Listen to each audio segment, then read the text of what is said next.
The world is running out of easy resources. Oil, gas, metals. Once cheap, now rare. But here's the paradox. Some nations drown in minerals, yet stay poor. Others own almost nothing, but grow rich anyway. In 2025, trillions lie hidden in the earth. Lithium, cobalt, uranium, rare earths, even water. Each can fuel empires or bankrupt them. So who controls the next boom?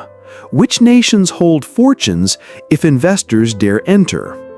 Today, we reveal the top 10 countries with the best resource opportunities 2025 edition. Not just the obvious names, some may shock you. The stakes are enormous. A wrong bet ruins fortunes.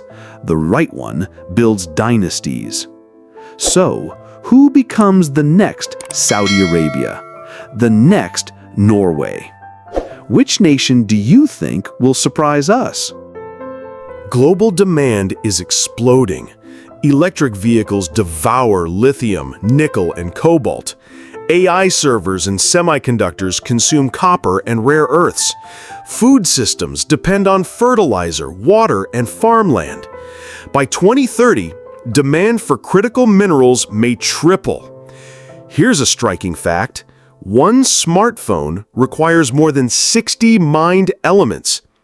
Every call, every text, it rests on hidden resources. But scale hides danger. The resource curse traps many nations. Nigeria earns billions from oil, yet imports most of its fuel. Venezuela holds the world's largest oil reserves, yet suffers collapse. Meanwhile, resource-poor nations like Japan or Switzerland thrive. Switzerland has almost no minerals, yet ranks among the richest. Why? Finance, trust, and global money flows. So, are resources truly wealth, or is it systems that matter? Which builds stronger nations, minerals or institutions? This rising demand sets the stage, but controlling resources isn't geology alone. It's politics, logistics, and raw power. So, who truly controls tomorrow's wealth? Do you think natural resources or financial systems create more long-term wealth? Control decides everything. Some nations own minerals, but others dominate supply chains. China proves the point. It holds just 35% of rare earth reserves, yet controls over 60% of global production. Why? Infrastructure, refining, strategy. The US tells another story. It has energy independence in oil and gas. But for battery minerals, it relies heavily on imports. Power doesn't just come from the ground. It comes from refining, shipping, financing. Africa illustrates this paradox. The Democratic Republic of Congo produces nearly 70% of the world's cobalt, yet most profits flow abroad. Locals see little benefit. Zambia's copper fuels industries worldwide, but the nation struggles with debt and unemployment. Why? Minerals move out, but wealth rarely stays. A single LNG tanker can equal the yearly GDP of a small island nation. That's the scale of resource power. This map is shifting. Giants like the US compete with rising players like Guyana. Each carries opportunity and risk. But before we reveal the top 10, history offers warnings. Resource powers rise and collapse. To spot tomorrow's winners, we must revisit yesterday's giants.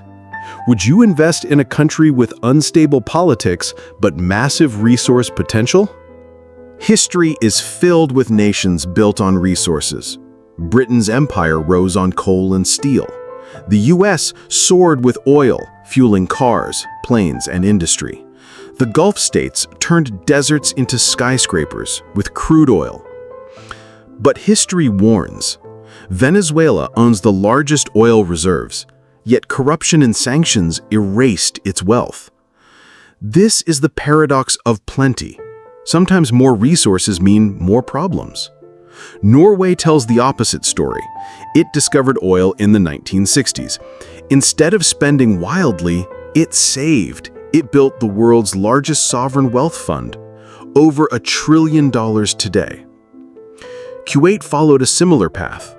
Oil revenues allow zero income tax and broad subsidies. But even there, diversification remains urgent. Botswana, once among Africa's poorest, transformed through diamonds. Today, it's one of the continent's richest per capita. These patterns echo in new frontiers. Namibia, Guyana, and Mongolia are early in their booms. Investors who spot the cycle early can win big. But history alone isn't enough. To invest wisely, we need to understand today's economics and the politics behind them.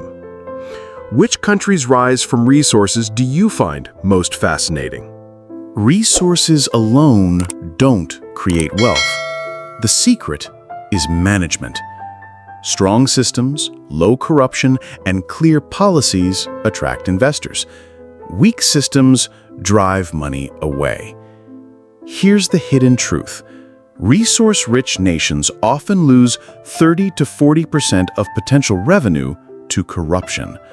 Bribes, contracts, and underreporting drain billions. Chile proves the opposite. It stabilized copper exports through clear rules and strong institutions. As a result, investors return decade after decade.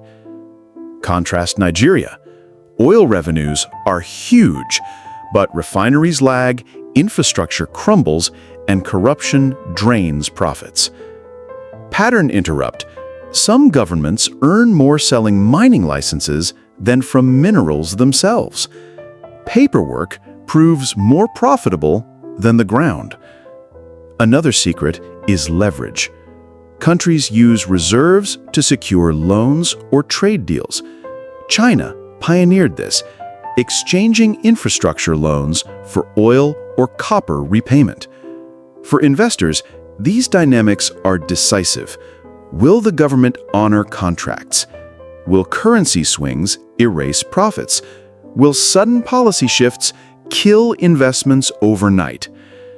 These questions determine whether fortunes are made or lost.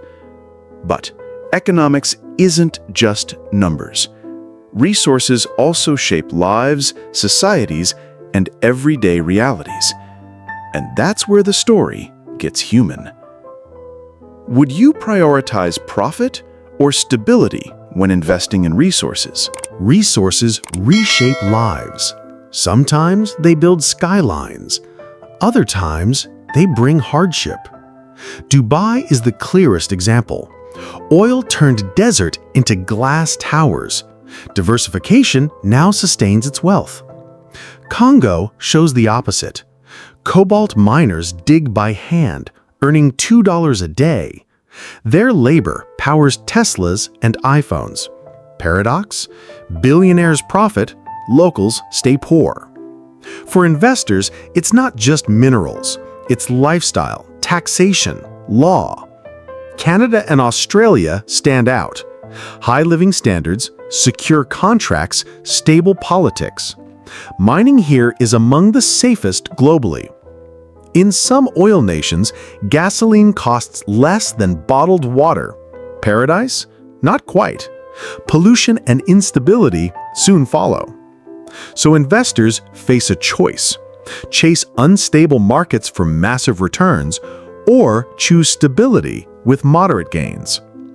Citizens face similar dilemmas. Subsidies bring comfort, but uncertainty looms.